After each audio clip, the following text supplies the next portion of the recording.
Ito yung Indian bread na parang masarap to pag may chicken na hinimay mo, parang ginawa mong shawarma. Wala akong chicken na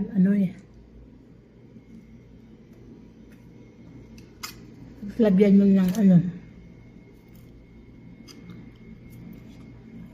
ng cream. Kinakain kong ganito na masarap kasi ito mainit pa.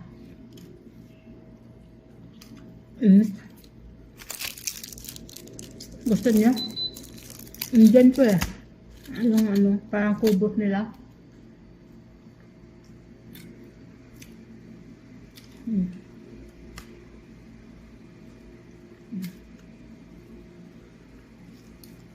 Niluluto ito sa mantika. Kaya dito healthy.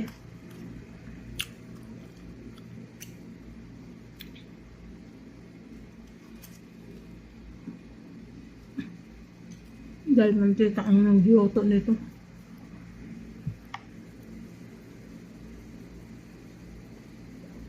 Hindi katulad ng Arabic bread na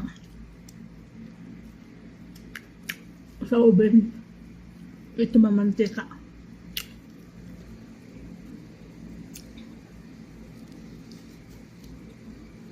Masarap siya. Nakapagod man magluto ng itlog.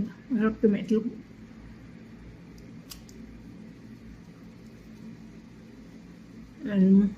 I-scramble mo yung itlog.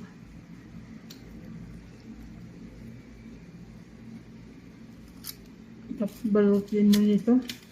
Sarap.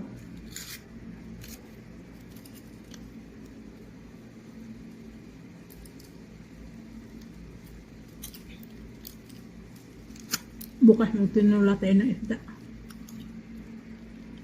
Ano ang pagkain?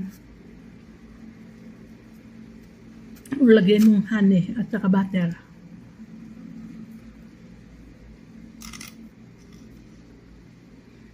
Inutan ko. Ito pala yung ginawa ko kagabi.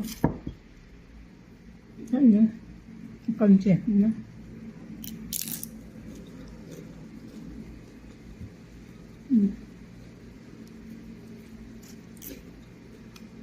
Narinig nyo? Yan ginawa ko kagabi. Mantika din sobra.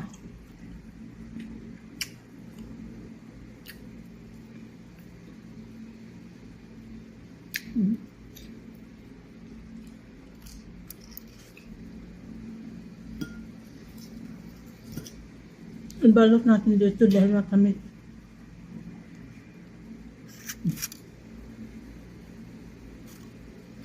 Ito na yung hapunan natin. Hindi na tayo magkain ng iba.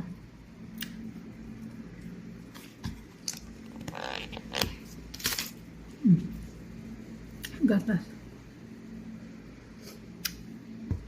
Lagay sa freezer. Tumigas.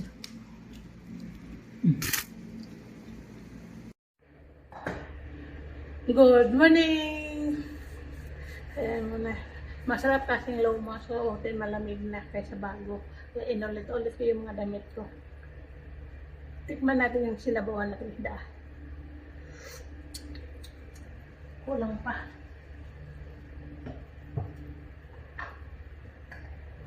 Magsabaw tayo ng isda. Tingnan natin ng asin.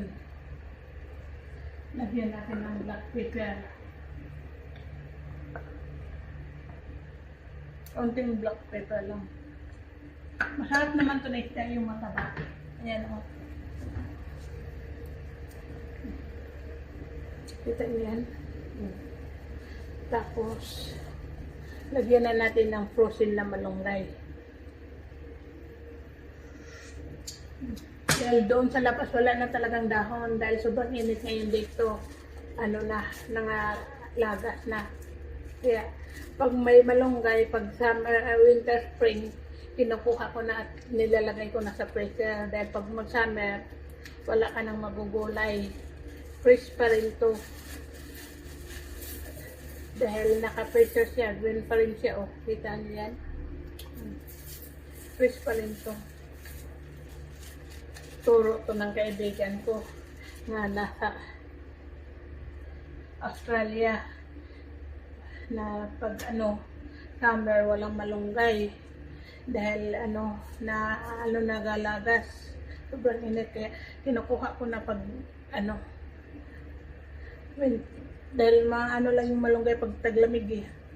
Pag sobrang lamig din, nangalaga din siya, kaya kailangan mo pag summer spring kukunin mo na, pag mag winter spring autumn kukunin mo na rin dahil yan ang daming dahon yan. Kita niyo yan, marami pa rin yan. Lagyan natin ng kamatis, sibuyas, nagdahon na naman yung tanlad ko, yung green grass, kaya kinuhaanan ko na nabuhay ulit. Dahil inano ko talaga pag pumupunta kami sa istirahan, alam ko tag 5 days kami bago kami uwi, pinapasok ko na dyan sa likod, dyan sa dirty kitchen ko, at pinaano ko yung puso dyan, yung plate ko ng parang patak lang. Hindi siya natutuyuan, nabuhay siya uli. Kung hinayaan ko yan ay patay na, wala na akong green grass.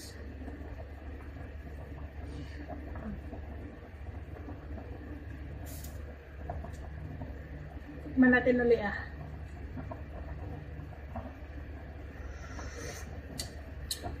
Sarap na. Na tayo ng kanin natin. Nalimutan ko yung kanin ko. Muna ako ng kanin ko. Ingat kayo lagi. Bye-bye. Thank you for watching. God bless everyone.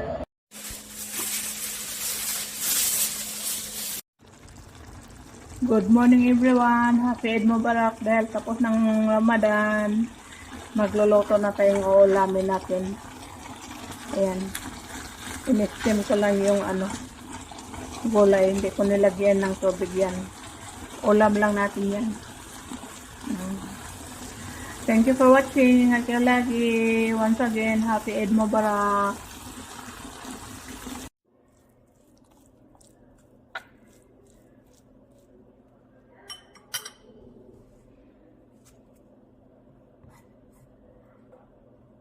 Kusbara.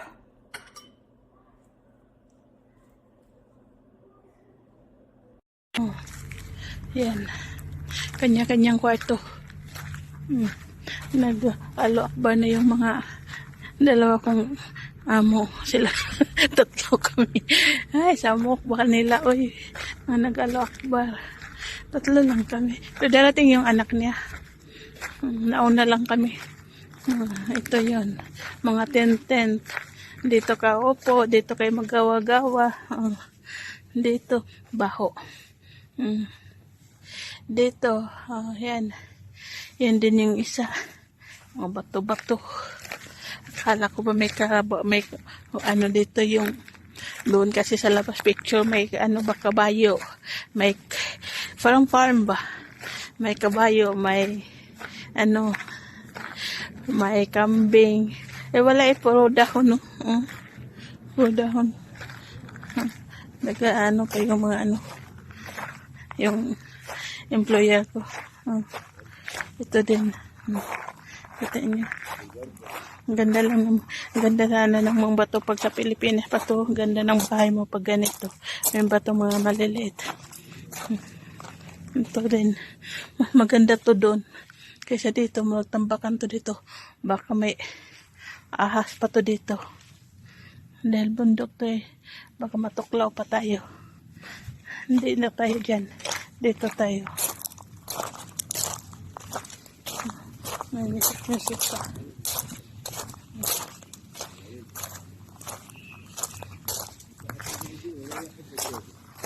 Ito. Dito. Yan o. Diba? Umiilaw na yung ganyan. Nikot-ikutan lang din ng mga simento. Nakakatakot to dito ba? Baka may mga kulent, may karab din, oh. Baka may mga ahas ba. Tapos sabihin, maganda daw. Anong nakakaganda dito? May pang pumunta kami doon sa bundok. Mas maganda pa doon sa bundok.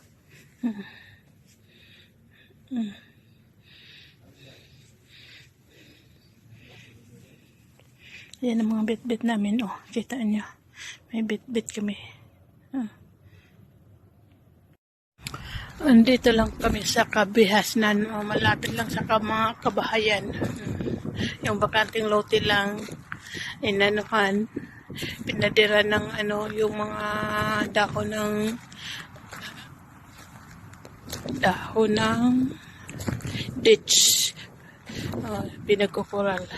Tapos nilagyan nila ng konting CR. Kaya yung mga bahay-bahay. Ito kitchen to nga marumi. Tapos gawa sila ng mga tent. Ganyan lang. Mas maganda pa yung sa bundok. Mas maganda pa yung mga bahay-bahay doon sa bundok kaysa dito. Dito wala mang buti pa yung bahay dito sa bundok. Sabi ng employer ko, upo ka dito, di ko. Sabi ko, di ko may ahas pa dyan, matuklaw pa tayo. Yung pinagagawa nilang ganyan, kalahati, tapos kalahati, tapos nilagyan lang nila ng tent. Diba? Mukha pang cross. Ayan na, dumating na yung isa. Sila naman. Dumating. Ang iba na si pagkain na. Ayan, dumating sila. Ayan. Ayan sila. Ayan yung baby.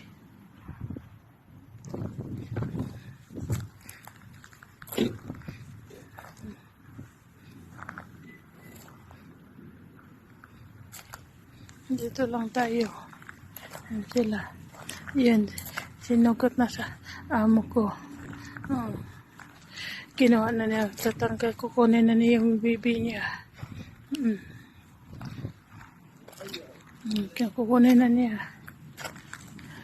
Tingnan mo. Di yan maano.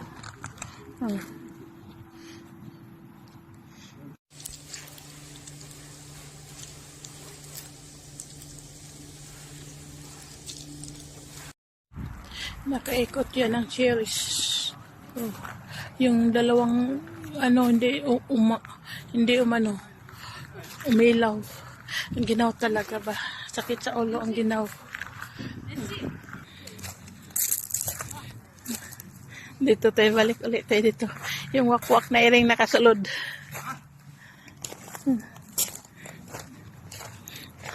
Gitugnaw din, gitugnaw. Gitugnaw ang wakwak na iring, gitugnaw. Siya dalhon dito ba? Hiteraw. Balik tayo doon sa ating kampayan. Kitugnaw talaga di makaya ang ginaw. Yan. Kanya-kanyang kwarto. Nag-alo-akbar na yung mga dalawa kong amo. Sila tatlo kami. Ay, samok ba nila? Uy, nag-alo-akbar. Tatlo lang kami. Pero darating yung anak niya. Nauna lang kami. Ito yon, mga tent. Dito ka upo, dito kayo magawa-gawa. Dito, baho. Yun ang pagkain natin ngayon. Yan. Ang kasama ko. Kanya root now. Yan.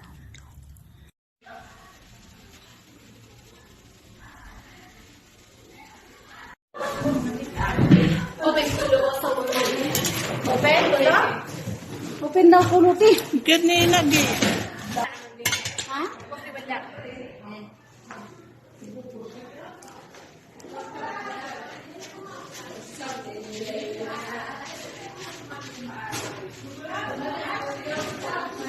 Sunod daw mendo ha. Sada ang video. Dito ka sa likod na ko.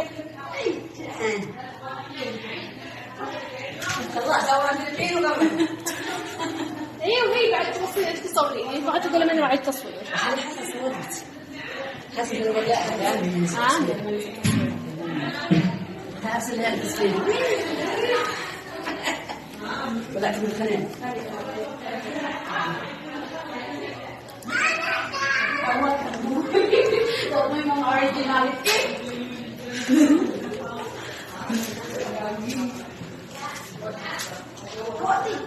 Picture ako, isint din.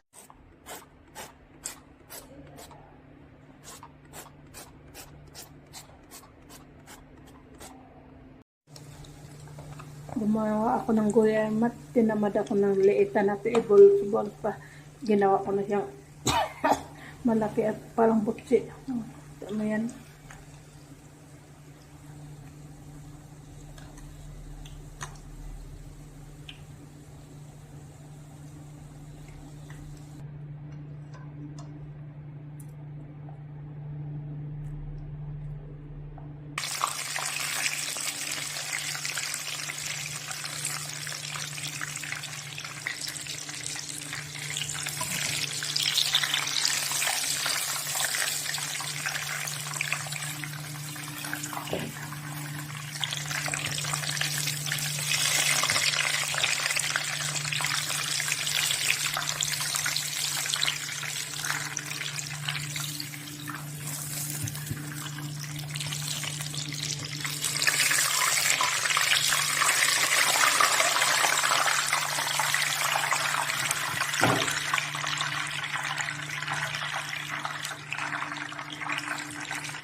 We make dinner for us. Oh. Yan. Dinner natin.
Ampalaya.